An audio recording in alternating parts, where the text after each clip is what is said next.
大家好，我是馋猫。我现在呢在湖北襄阳襄城区闸口路，这里面有一家经营了30多年的应氏黄酒馆。应氏黄酒是襄阳人最喜欢饮用的一种低浓度的地方风味酒，色似乳汁，味酸甜，有浓郁的酒香。当地咸辣油腻的牛油面，配上一碗酸甜开胃的黄酒，是襄阳人忘不了的美味。这期视频让大家了解一下黄酒的制作工艺和过程。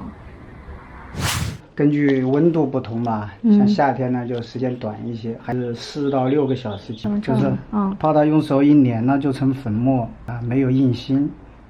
要把它洗一下，这样吧。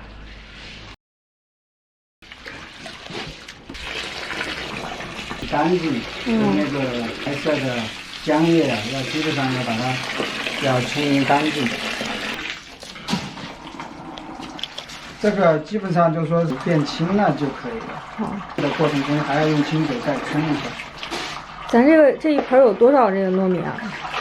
一阵大概是25斤，这一盆是50斤。然后再用清水把它再洗一遍，就是有利于明饭的时候它那个透水性比较好，拌曲都很均匀。它也有那个糯米的那种，它这现在还没开始发酵就已经有这味儿了。对，它就是米香嘛。饭。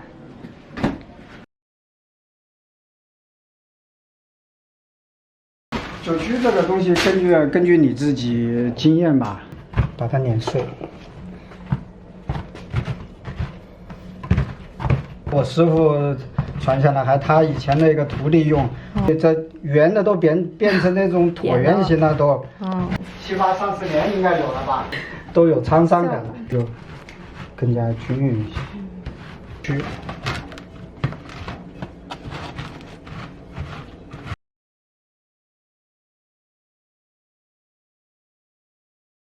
这个是大曲，就加一点，它是双向发酵的。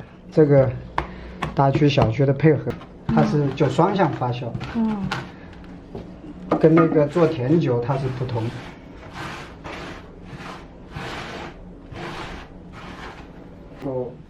才能够被酵母菌和那个霉菌呢，它充分作用。它像晶莹剔透的这种。通过这个泥土呢，就是把它温度降下来。因为这个水温呢达到你的要求。淋出来。这个工序很繁琐，也很辛苦。粒粒对汤啊。确实是。开始要拌曲，把它先弄那个，先打散嘛，然后再拌曲。根酶把它变成糖，然后呢，酵母呢就同时就把糖呢就变成酒精。这个温度掌握就是要根据季节，然后达到一个平衡。它酒精达到一定的度数的时候，它就抑制它那个酵母的再继续再繁殖。大概是最高的时候是在酒精度在18了，所以我们黄酒大概最多也就在10到18这个酒度，在这个范围。还是呢？这就是打窝这个地方，它起散热的作用，这就像是火山口一样嘛。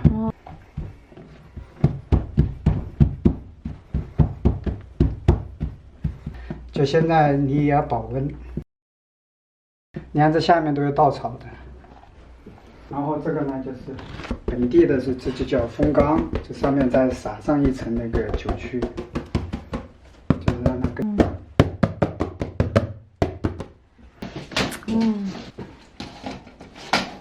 也起一个支撑的作用就可以了。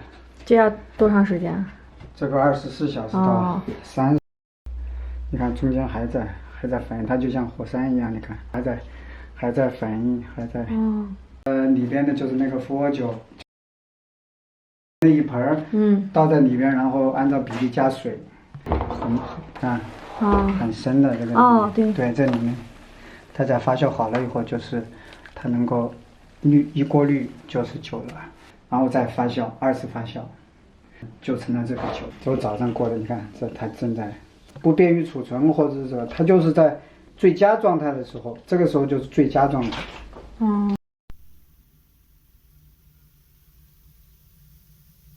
你根据天气啊、时间呐、环境呐各个方面不同的话，它酒度数不一样。那为啥这个黄酒劲儿那么大呢？对，容易醉。它可能是就喝到我们人体里边，它还在继续发酵，可能这是它的一个后劲大的原因。当成一个技术把它传承一下，或者自己就说艺多不压身吧，就把它学一下，就是这个想法。也没说要挣多少钱，挣这个钱非常辛苦。早上5点钟吧，有时候要到晚上11点钟，就是这一个过程，成本太高，特别是疫情以后，这个糯米以前是3块钱，现在涨到，我前段时间买的是3块8，现在据说已经到突破4块多。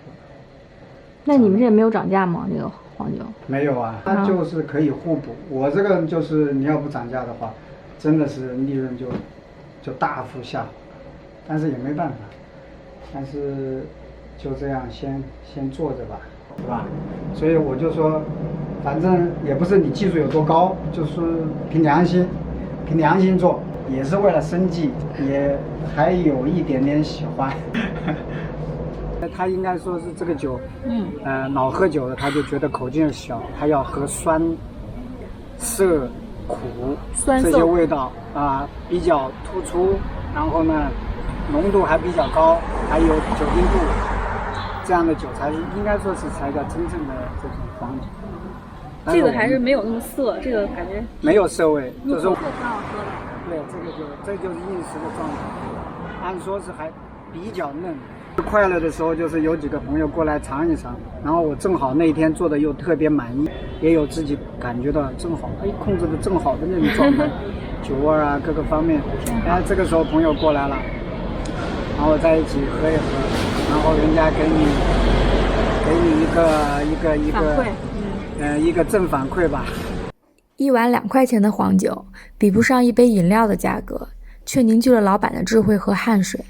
一个人经营这样一家古老传统的小酒馆，凭着内心的一份坚守和热爱，他的笑容感染着我，喜欢这种平凡而努力的人。